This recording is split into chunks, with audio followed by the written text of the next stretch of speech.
Oke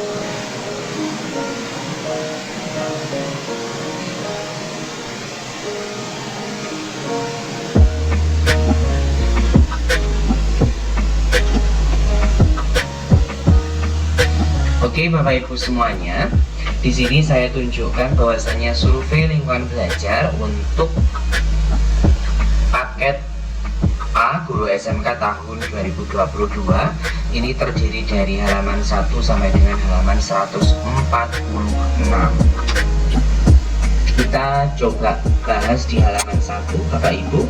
Di sini halaman 1 kodenya latar belakang IGB G00-2021 maksud saya. Di sini isinya apa? Di sini isinya mengenai kontrak kerja di luar sekolah. Apakah Bapak Ibu memiliki kontrak kerja di luar sekolah? Maka silakan dijawab sesuai dengan data Bapak Ibu semuanya.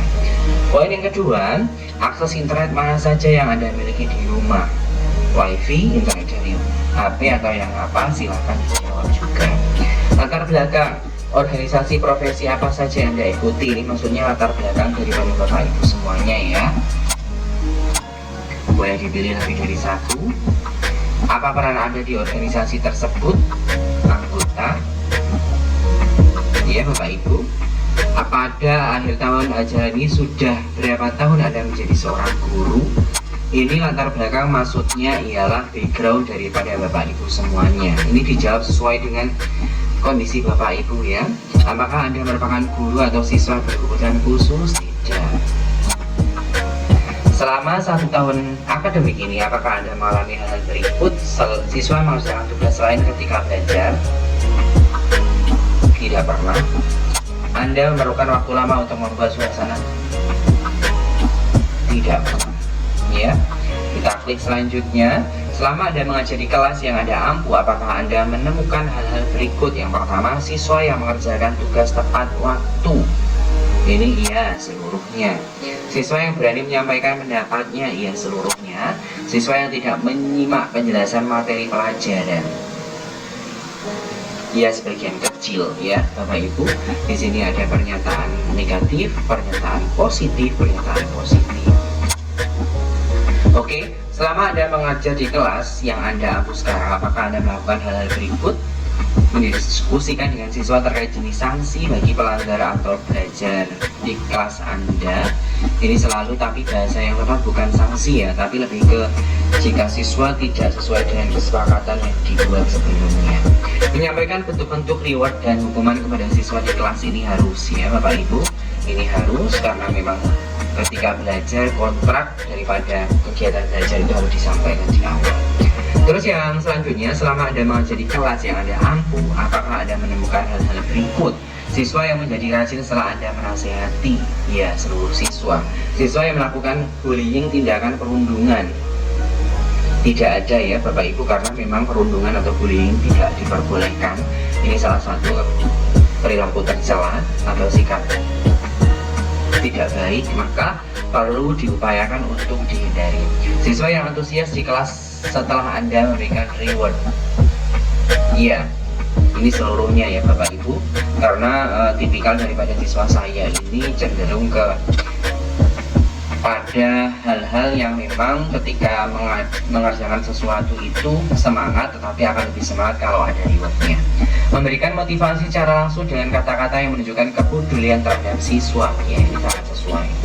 Memberikan semangat untuk mencoba lagi ketika siswa mengalami kegagalan, ya. Oke. Di halaman 12 ini seberapa sesuai pernyataan berikut menggambarkan diri Anda. Ini sesuai dengan kondisi Bapak Ibu ya. Yang pertama, saya terus mendorong siswa untuk meningkatkan kemampuan. Ini pasti ya. Saya membantu siswa yang ingin menyerah ketika mengerjakan tugas. Ini harus ya Bapak Ibu, karena memang kemampuan siswa itu ada batasnya. Ketika kita sudah berikan ruang yang cukup untuk siswa belajar secara mandiri, nah ketika kita mendapati mereka itu membutuhkan bantuan, maka kita harus hadir di sana ya, itu tugas seorang guru. Terus yang selanjutnya, dalam menjalankan pembelajaran, guru dituntut untuk memberikan perhatian dan bantuan ekstra untuk mulai sesuai dengan kebutuhan belajar tiap siswa. Ini ini pembelajaran berdiferensiasi ya Bapak Ibu. Apakah hal berikut juga terjadi pada diri Anda? Guru sering menanyakan kesulitan, ini pasti, ini selalu ya Bapak Ibu ya. Guru sering mengembalikan kertas ini untuk reflektif ya Bapak Ibu, supaya siswa itu bisa mengetahui kemampuannya. Maka dari itu ketika memberikan tugas, memberikan ulangan, itu segera dikembalikan. Berikut ada saran maupun kritikan yang membangun. Oke, yang selanjutnya, selama semester kemarin seberapa sering Anda melakukan hal berikut di kelas berbagai pelajaran? Contoh, saya meluangkan waktu untuk menjelaskan kembali jika ada siswa yang belum mengerti di semua mata pelajaran. Saya menunjukkan kepedulian terhadap masalah-masalah yang dihadapi. Ini harus ya Bapak Ibu, di semua ya Bapak Ibu. Saya merespon keluhan yang disampaikan oleh siswa. Iya, kita sebagai seorang guru itu pengganti orang tua ketika berada di sekolahan. Maka dari itu diusahakan ketika kita mendapati siswa dalam sebuah dilema, kita harus berada pada dilema tersebut. Artinya kita berusaha untuk memberikan ruang yang cukup supaya siswa kita itu bisa menyampaikan dilemanya, sehingga harapannya akan timbul sebuah solusi. Selanjutnya, setelah pembelajaran selesai biasanya diakhiri dengan evaluasi hasil belajar siswa, dan setelah belajar guru senantiasa memberikan asesmen dan feedback terhadap proses serta hasil belajar sementara siswa. Apakah hal berikut juga terjadi pada Anda? Ini hubungannya sama evaluasi ya. Ada asesmen diagnostik baik yang formatif maupun sumatif. Ini diperlukan ya Bapak Ibu, tujuannya untuk melihat kesiapan siswa, melihat proses pembelajaran, dan melihat perubahan yang terjadi ketika sudah melalui proses pembelajaran. Yang pertama, hasil ulangan yang diberikan kepada siswa diperiksa dan dibagikan kepada siswa secara individu. Iya, guru memanggil secara interpersonal siswa-siswa yang hasil ulangannya sangat rendah untuk diungkapkan akar masalahnya. Iya, harus dicari ya Bapak Ibu. Poin yang nomor 16, setelah melakukan evaluasi berupa tes kepada siswa, yang saya lakukan adalah setelah melakukan evaluasi berupa tes, membahas jawaban soal yang pernyataan yang banyak dijawab salah oleh, ya ini ya Bapak Ibu ya, harus digali kembali apakah memang soal yang salah tersebut banyak siswa yang mengalami kendala atau belum. Poin yang kedua, memberikan umpan balik dengan memberikan catatan pada jawaban siswa. Ini ya harus ada feedbacknya. Memberikan siswa untuk mencari sendiri materi yang tidak dikuasai siswa dengan mencari dari berbagai sumber. Ini perlu ya Bapak Ibu kita belajarkan supaya siswa mampu belajar secara mandiri, dan kita nantinya akan membantu pada kondisi siswa sudah tidak bisa belajar secara mandiri atau berkebutuhan. Itu perlu kita ada di sana. Berdasarkan pengalaman pembelajaran Anda pada semester lalu, apakah pernyataan berikut sesuai dengan praktik pembelajaran Anda di kelas? Saya melaksanakan pembelajaran berdasarkan kompetensi dasar tujuan belajar dalam kurikulum. Iya. Saya menggunakan strategi pembelajaran bervariasi. Iya. Saya melaksanakan pembelajaran inovatif dan kreatif. Iya. Ya Bapak Ibu, ini hubungannya sama keaktifan siswa sesuai dengan IPK. Oke, selama semester kemarin seberapa sering Anda melakukan hal berikut di kelas? Yang pertama, saya mengubah urutan pengajaran demi memudahkan siswa memahami materi yang sulit. Ya, saya memberikan tugas yang berbeda sesuai dengan kebutuhan. Misalnya tugas yang berbeda atau waktu pengajaran lebih lama untuk siswa tertentu. Ini biasanya saya lakukan. Saya memberikan kesempatan kepada siswa untuk berkonsultasi secara pribadi ketika mengerjakan tugas. Iya, sekalipun memang kalau kita berkonsultasi secara mandiri itu memerlukan waktu yang lebih intens atau ada waktu tersendiri. Oke, yang selanjutnya, seberapa sering Anda menerapkan hal-hal berikut ini pada saat pembelajaran berlangsung? Saya menjelaskan materi pelajaran disertai contoh. Ini harus ya Bapak Ibu, karena apa yang kita pelajari itu hendaknya dihubungkan dengan realita atau secara kontekstual, sehingga membantu siswa dalam memahami apa yang sedang dipelajarinya.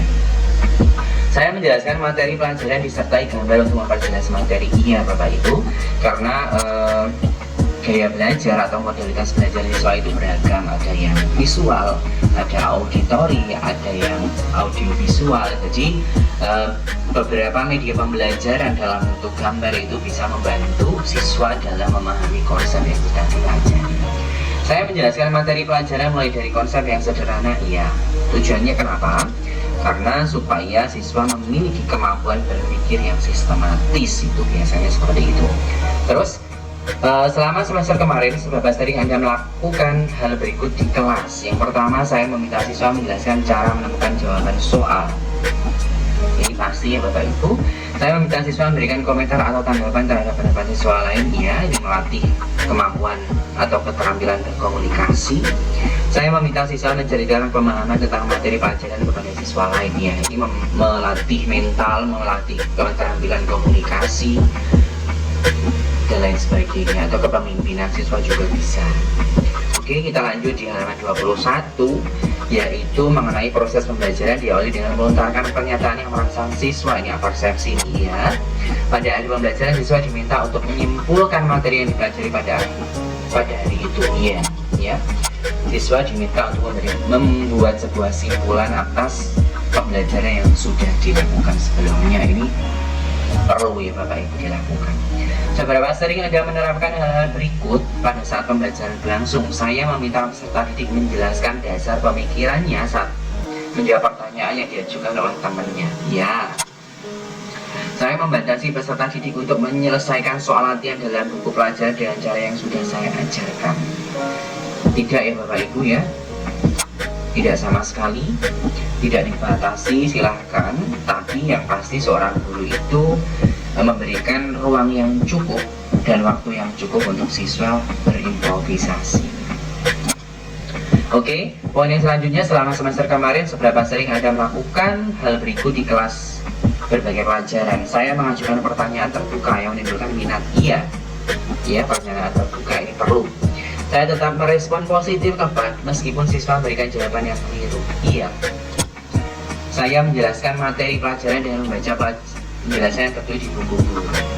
Pasti ya Bapak Ibu, sebagai modal kita ketika kita membelajarkan ke siswa. Terus poin yang kedua ini, respon positif ini memang benar Bapak Ibu. Ketika ada siswa yang keliru dalam menjawab sebuah pertanyaan, maka kita tidak boleh mengatakan keliru tetapi belum tepat. Dengan tujuan siswa akan terus bersemangat untuk menjadi lebih baik ya. Nanti pada akhirnya kita akan membuat sebuah simpulan atau memberikan penguatan sehingga siswa mengetahui jawaban yang benar seperti apa. Poin yang selanjutnya, seberapa sering Anda menerapkan hal berikut pada saat pembelajaran berlangsung? Pembelajaran dilakukan melalui diskusi kelas untuk memecahkan masalah yang ada. Oke, ini selalu ya Bapak Ibu, diskusi ini keterampilan berkolaborasi ya Bapak Ibu. Guru memberikan kesempatan yang luas kepada siswa untuk mengemukakan pendapatnya walaupun itu berbeda dengan pendapat guru atau siswa. Iya, ini perlu. Oke, yang selanjutnya, berdasarkan pengalaman mengajar Anda, seberapa sering Anda melakukan hal berikut? Saya mempersilahkan peserta didik mengoreksi kesalahan guru saat menjelaskan materi pelajaran. Boleh, selalu di Bapak Ibu, apabila ada hal-hal yang memang perlu didiskusikan yang belum sesuai dengan pemikiran siswa, itu memang saya berikan ruang dan waktu sehingga kita timbul sebuah diskusi yang aktif. Saya melakukan refleksi terhadap materi pelajaran yang telah dibahas pada akhir pelajaran. Iya. Saya membatasi pasal ini membuat penilaian kualitas pembelajaran dilakukan guru pada akhir. Tidak. Ya. Tidak pernah. Justru saya selalu, artinya ketika melakukan pembelajaran itu perlu memperoleh umpan balik dari siswa, bukan hanya dari guru saja. Oke, selanjutnya, bagaimana pendapat Anda tentang beberapa pernyataan berikut? Sekolah yang belum memiliki fasilitas sebaiknya tidak menerima siswa berkebutuhan khusus. Ini benar ya Bapak Ibu,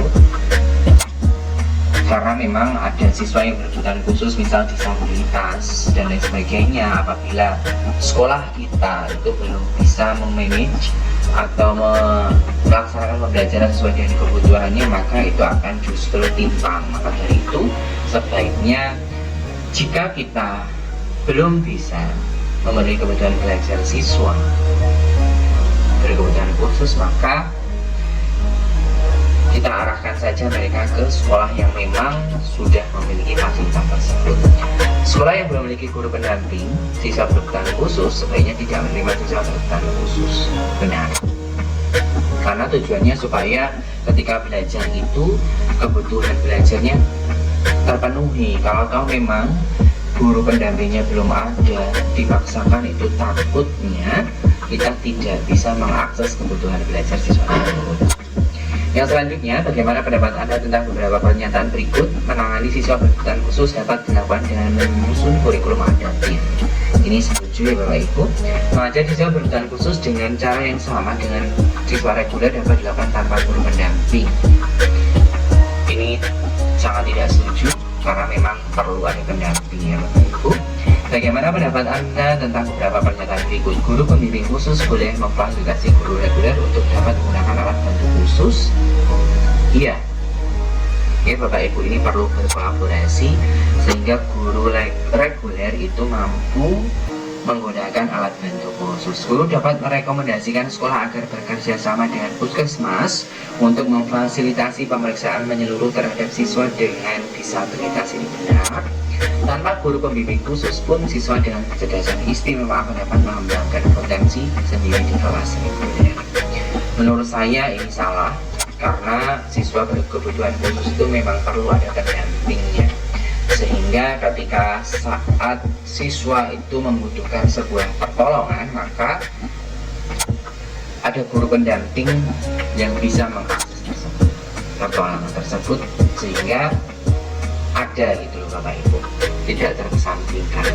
Di samping sekolah terdapat anak disabilitas dan Anda mendaftarkan sekolah ini, tetapi sekolah ini belum memiliki sarana untuk disabilitas khusus gangguan penglihatan, Anda tidak ingin dia mendapatkan fasilitas yang kurang tepat, apa yang Anda lakukan? Memberikan pertimbangan jika ingin tetap lanjutkan dengan sekolah ini, menolak pendaftar orang tua sesuai dengan menyerahkan keputusan pada sekolah, memberikan pertimbangan ya Bapak Ibu. Artinya diberikan opsi A, B, dan C. Seperti apa kekurangan dan kelebihannya. Arti memiliki kesulitan mendengarkan penjelasan dari guru, di samping ia juga mengalami tunadaksa dan harus menggunakan kerum. Agar dapat mendengar jelas, ya harus mendekati sumber suara. Apa yang dilakukan? Meminta pada sekolah untuk memindahkan Hardi ke kelas yang juga ada siswa disabilitas seperti Hardi. Memindahkan posisi duduk Hardi di kursi paling depan dekat dengan guru.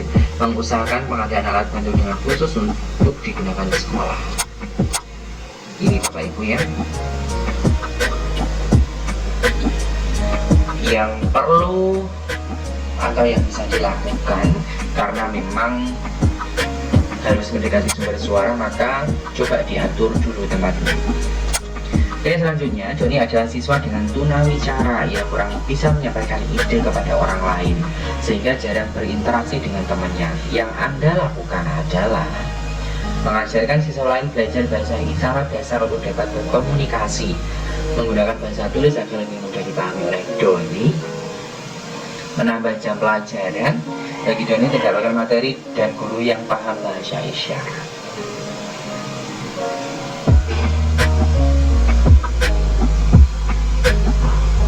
Ini ya, menggunakan bahasa tulis.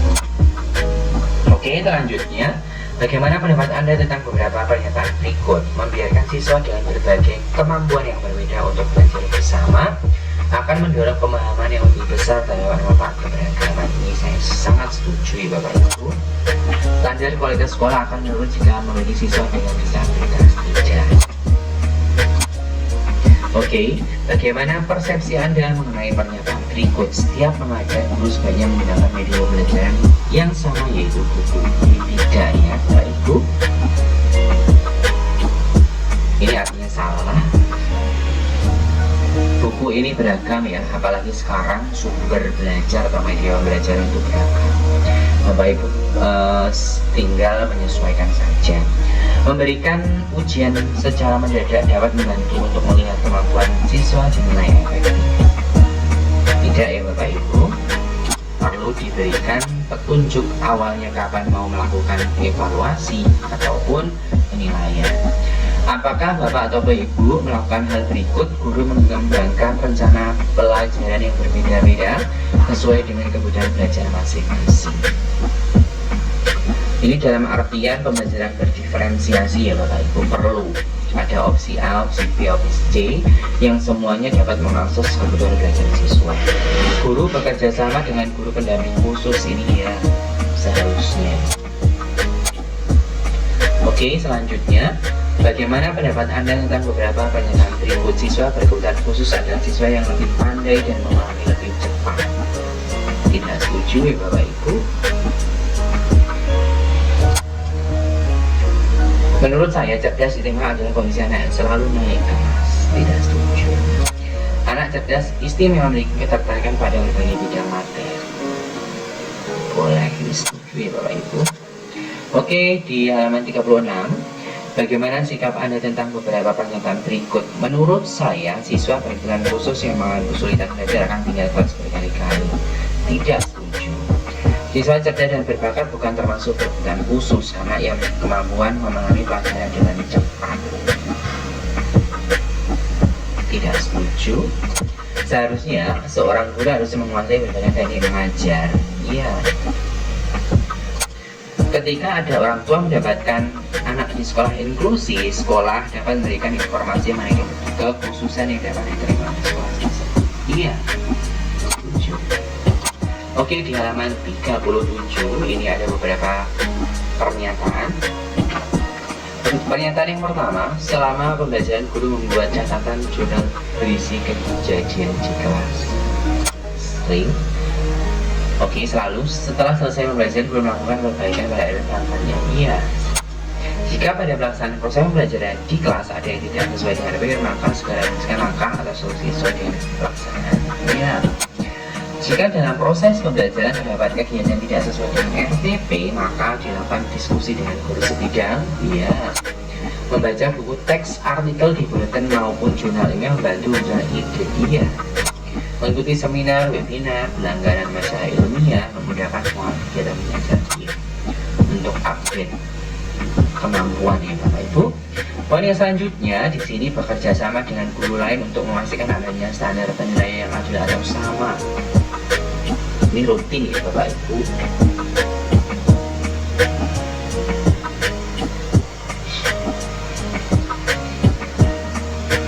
Ya, silakan disesuaikan dengan kondisi Bapak Ibu. Mencari inspirasi dari materi-materi pembelajaran yang dibuat guru lain. Ya. Menghindari ajakan guru lain untuk mendiskusikan problem pembelajaran yang guru lain alami. Belum paham. Karena selama ini kita sebagai guru harus paham. Kita mencari solusi yang terbaik, win-win solution ya. Meminta bantuan teman sejawat untuk ikut mengobservasi saat pembelajaran di kelas. Iya. Menelusuri penyebab tidak terlaksananya kegiatan belajar melalui analisis jadwal tes siswa. Boleh.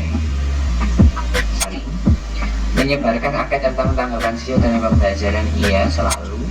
Meminta siswa untuk memberikan masukan tentang cara ia. Melakukan refleksi diri dengan mencatat pada logbook.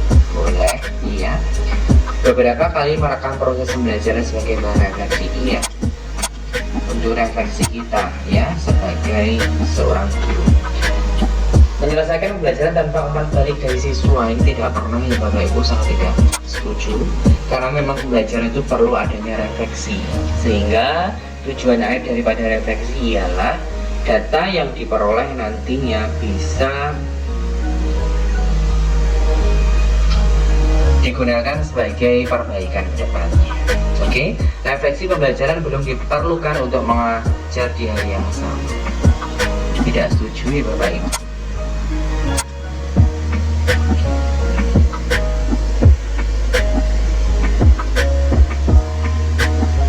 Oke, selanjutnya di halaman 41 ini kita bahas mengenai saya memanfaatkan teknologi informasi untuk menyusun bahan ajar.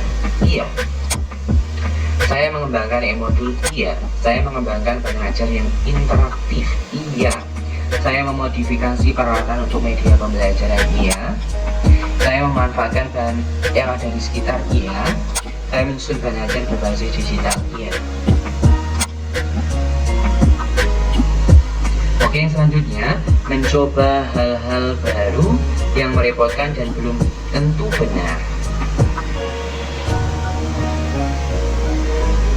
rutin ya Bapak Ibu.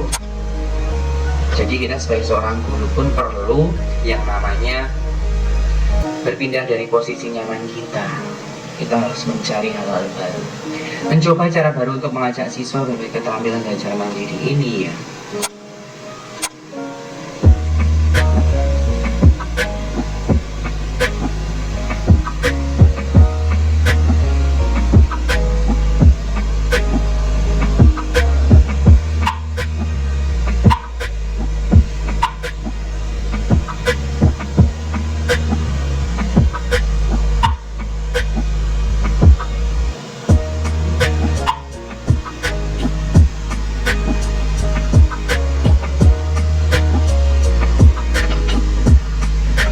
Oke, yang selanjutnya di sini untuk pernyataan mengenai visi sekolah dan sebagainya, Bapak Ibu semuanya.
Oke Bapak Ibu semuanya, di sini kita akan membahas mengenai visi sekolah dan sebagainya.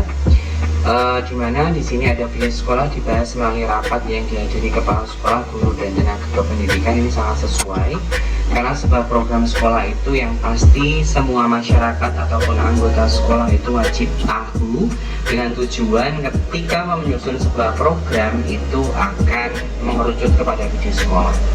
Kualitas pembelajaran menjadi salah satu dasar penetapan visi dan misi sekolah iya. Indikator capaian visi jelas dan bisa dicapai iya. Visi sekolah dicapai berdasarkan hasil supervisi pelaksanaan iya. Rencana implementasi iya. Rumusan indikator visi sekolah jelas dan mudah iya. Oke, benar, rumusan visi sekolah iya sangat sesuai dan ini oke, sesuai ya Bapak Ibu. Kita lanjut. Kepala sekolah menjadi teladan, ini sangat sesuai. Kepala sekolah menjelaskan keterkaitan antara program dan visi, membuat program. Pernyataan visi sekolah dapat diakses dengan mudah, benar. Perlu diketahui oleh masyarakat sekolah, orang tua untuk menunjukkan visi ya. Kepala sekolah memfasilitasi proses monitoring. Oke, visi misi sekolah hanya penting sebagai kelengkapan, tidak ya, sangat tidak sesuai.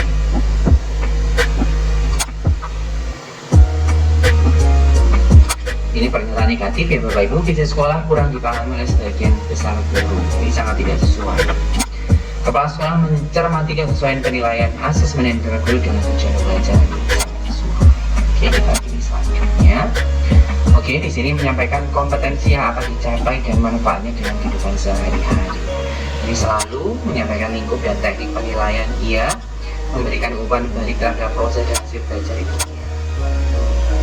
Yang selanjutnya, mendiskusikan program tahunan dan program semester. Ini selalu bertukar pikiran dalam mengembangkan rencana iya, merancang bersama media pembelajaran yang sesuai dengan RPP iya, membuat lembar kegiatan peserta didik sesuai dengan rencana pelaksanaan pembelajaran iya, menentukan bersama asesmen yang sesuai dengan RPP iya.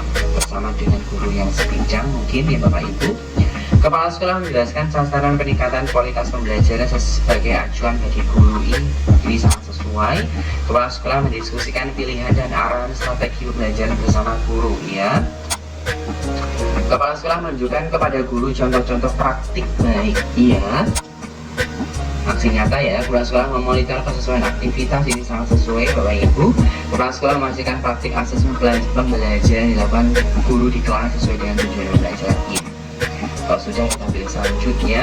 Kita geser ke poin ke-48. Kepala sekolah memberikan kesempatan bagi guru yang memiliki kinerja baik untuk mengikuti workshop atau pelatihan dan jenisnya. Ini sangat sesuai karena update pengetahuan sama keterampilan ini memang diperlukan dari seorang guru dengan tujuan nanti bisa meningkatkan kualitas pembelajaran. Kepala sekolah memberikan insentif bagi guru yang terlibat dalam kegiatan OSN ya. Kepala sekolah memberikan kesempatan kepada guru yang akan melanjutkan studi ya. Pada setiap kesempatan kepala sekolah memberikan motivasi agar guru-guru meningkatkan kompetensi ya. Bukan hanya pada sebuah kesempatan aja, setiap kesempatan justru ya Bapak Ibu selalu me-push supaya kita bisa mengupgrade. Sekolah memiliki aturan untuk mencegah keterlambatan, ini sangat sesuai.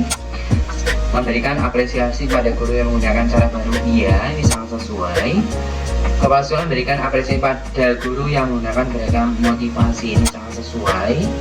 Kepala sekolah memberikan apresiasi pada guru yang menggunakan cara-cara baru, oke, sangat sesuai. Kepala sekolah memberikan peningkatan kualitas pembelajaran, oke.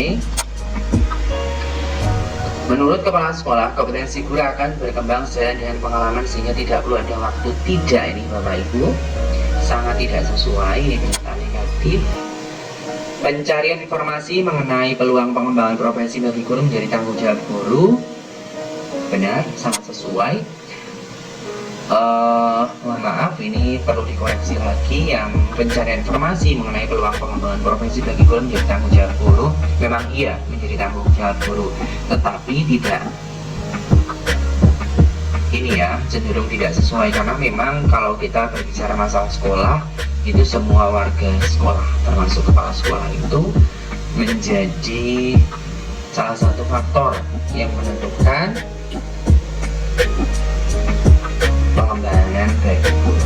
Jadi kemudian akses bagi guru untuk mengembangkan profesi hanya bagi guru yang berprestasi, ini sangat tidak sesuai. Sekolah mengapresiasi siswa yang memiliki prestasi, ini sangat sesuai.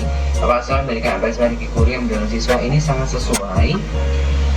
Sekolah membuat media bagi siswa untuk memberikan apresiasi pada perilaku positif bagi siswa-siswa lain, ini sangat sesuai. Sekolah mengalokasikan waktu khusus untuk bagi guru untuk merefleksikan, ini sangat sesuai. Oke, kita geser ke kuesioner atau anggaran yang selanjutnya di halaman 51. Bagi guru tidak sekolah tempat mengajar tidak penting untuk diketahui orang lain. Tidak setuju Bapak Ibu. Efektivitas tugas guru di sekolah tidak ditentukan oleh rasa kekeluargaan yang terjadi di antara warga sekolah. Iya, sangat setuju. Oke, saya merasa menjadi bagian dari sekolah ini selalu Bapak Ibu. Saya merasa orang-orang di sekolah peduli pada saya ya. Saya merasa antusias setiap kali akan mengajar. Iya, saya menikmati setiap usaha yang saya lakukan. Oke, benar. Geser. Saya bersemangat untuk melakukan kegiatan belajar mengajar. Iya, menikmati bekerja atau berinteraksi dengan siswa. Iya. Saya merasa telah terbentuk kedekatan emosional dengan warga sekolah. Di sekolah diharapkan setiap guru dapat menyelesaikan permasalahannya sendiri, ini sangat sesuai. Di antara warga sekolah memiliki keinginan untuk saling mendukung satu sama lain, ini sangat yakin. Jika saya mengalami kesulitan, saya akan mendapat dukungan moral yang kuat dari kepala sekolah. Dan iya, jika saya mengalami kesulitan dalam hal teknis pengelolaan pembelajaran, guru lain akan segera membantu saya. Iya, karena kita melakukan diskusi dengan guru sesuai dengan bidangnya. Setiap guru perlu diberikan kesempatan untuk mengikuti lokal karya, ini sangat setuju. Perlu ada ruang di sekolah bagi para guru untuk saling bertukar gagasan, iya sangat setuju. Oke, memberikan usul kepada guru lain mengenai ide pengembangan materi, ini sangat setuju. Merasa tertantang untuk mengembangkan materi aja karena belum pernah melakukan tugas ini, iya. Tertantang iya, tapi tetap harus dilakukan.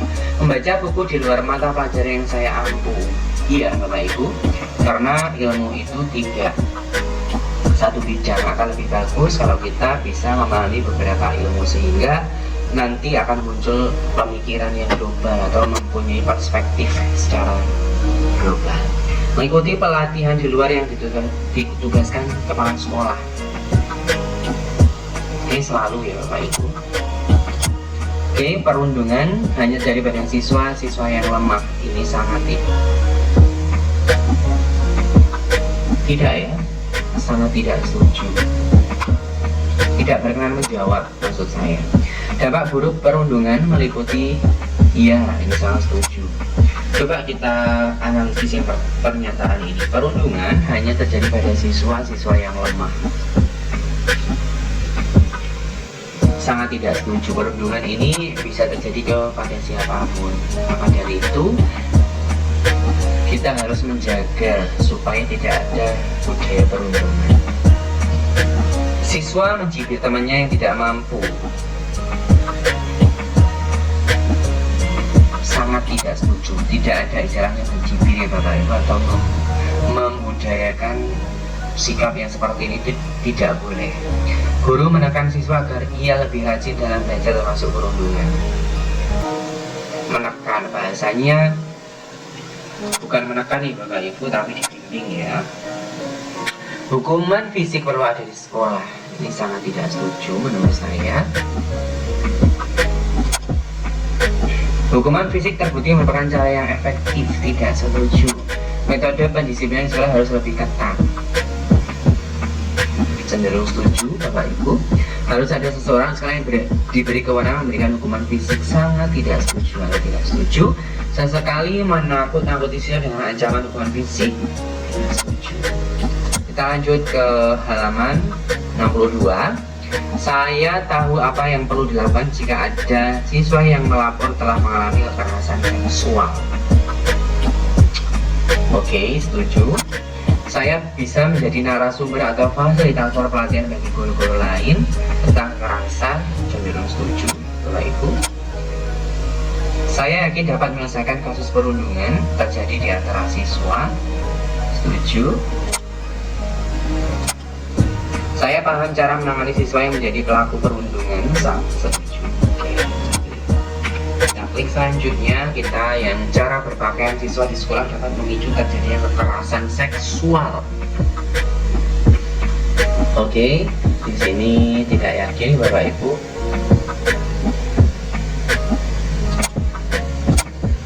Mengejek atau menyebutkan salah satu anggota tubuh siswa yang memiliki fungsi reproduksi seksual adalah kekerasan seksual. Mengejek. Iya, benar. Oke, selanjutnya. Sekolah memiliki satgas yang bergerak dalam penanganan kekerasan.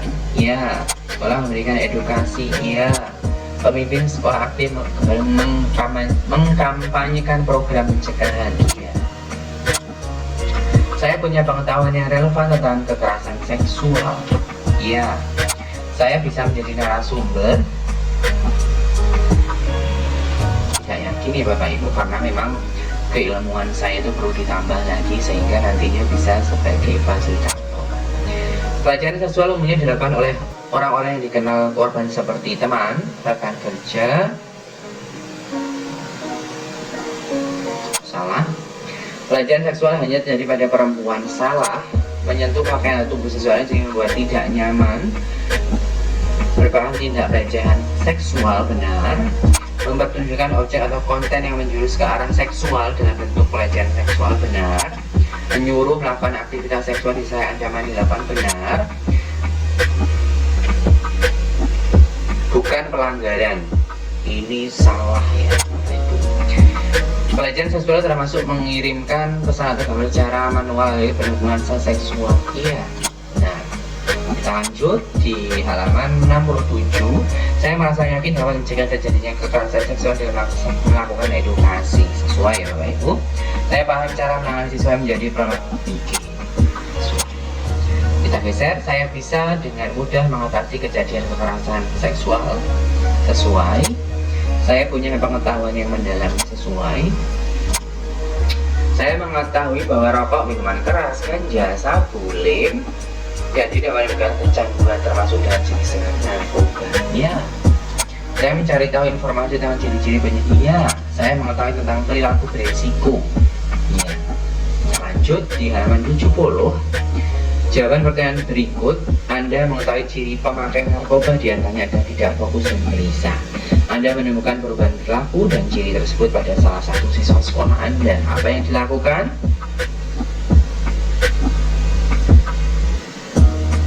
Menelusuri, meminta guru, kelas, dan guru BK untuk menelusuri informasi terkait siswa. Oke, siswa yang rendah diri, ditolak lingkungan, dan tidak peduli dengan sekitarnya dapat dikarenakan dia sudah terkena pengaruh narkoba. Anda mengetahui bahwa kedua orang tua itu bekerja. Saat mendapati ada perilaku siswa seperti itu, apa yang Anda lakukan? Menelusuri informasi ya Bapak Ibu. Kita lanjut di halaman 72. Kebutuhan siswa perempuan dan siswa laki dalam akses atas toilet umum berbeda. Sangat setuju Bapak Ibu. Perempuan dapat menjadi ahli di bidang sains. Iya, sangat setuju. Menangis adalah cara alami manusia untuk mengurangi rasa sedih dari lumrah dilakukan oleh laki-laki. Iya. Kelompok diskusi di kelas harus terdiri dari siswa perempuan. Iya. Menghindari prasangka bahwa perempuan tidak dapat menjadi seorang wanita adalah tindakan yang penting. Iya. 73 ini banyak ya Bapak Ibu semuanya. Ada poin yang pada rapat kelas di awal tahun ajaran baru, seorang siswa perempuan mencalonkan diri untuk menjadi ketua kelas. Akan tetapi beberapa teman sekelasnya tidak setuju dengan alasan perempuan terlalu emosional menjadi pemimpin. Tindakannya seperti apa yang perlu Bapak Ibu lakukan?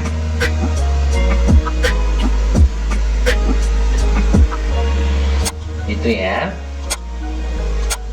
Dalam suatu rapat, kepala sekolah meminta siswa kelas mengirimkan 2 perwakilan untuk mengikuti lomba. Kepala sekolah menekankan untuk hanya mengirimkan siswa laki-laki agar mudah untuk mendapatkan izin dari orang tua. Maka tindakannya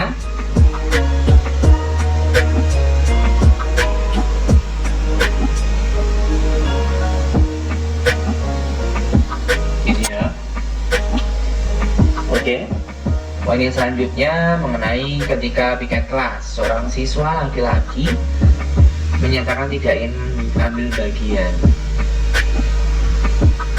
Jadi seperti ini ya Bapak Ibu, silahkan nanti dibaca sampai dengan selesai bahwasannya untuk survei lingkungan belajar ini nantinya bisa sebagai petunjuk atau bahan reflektif untuk meningkatkan kualitas pembelajaran di sekolah Bapak Ibu semuanya. Ini hanya saya contohkan sampai halaman 73. Seperti itu penjelasannya. Terima kasih atas perhatiannya Bapak Ibu. Sebelum saya tutup, saya ingatkan jangan lupa tinggalkan komentar, subscribe, like, komen, dan share video official channelnya dalam pendidikan, tutorial, dan data. Salam data, salam interaksi. Saya tutup. Wassalamualaikum warahmatullahi wabarakatuh.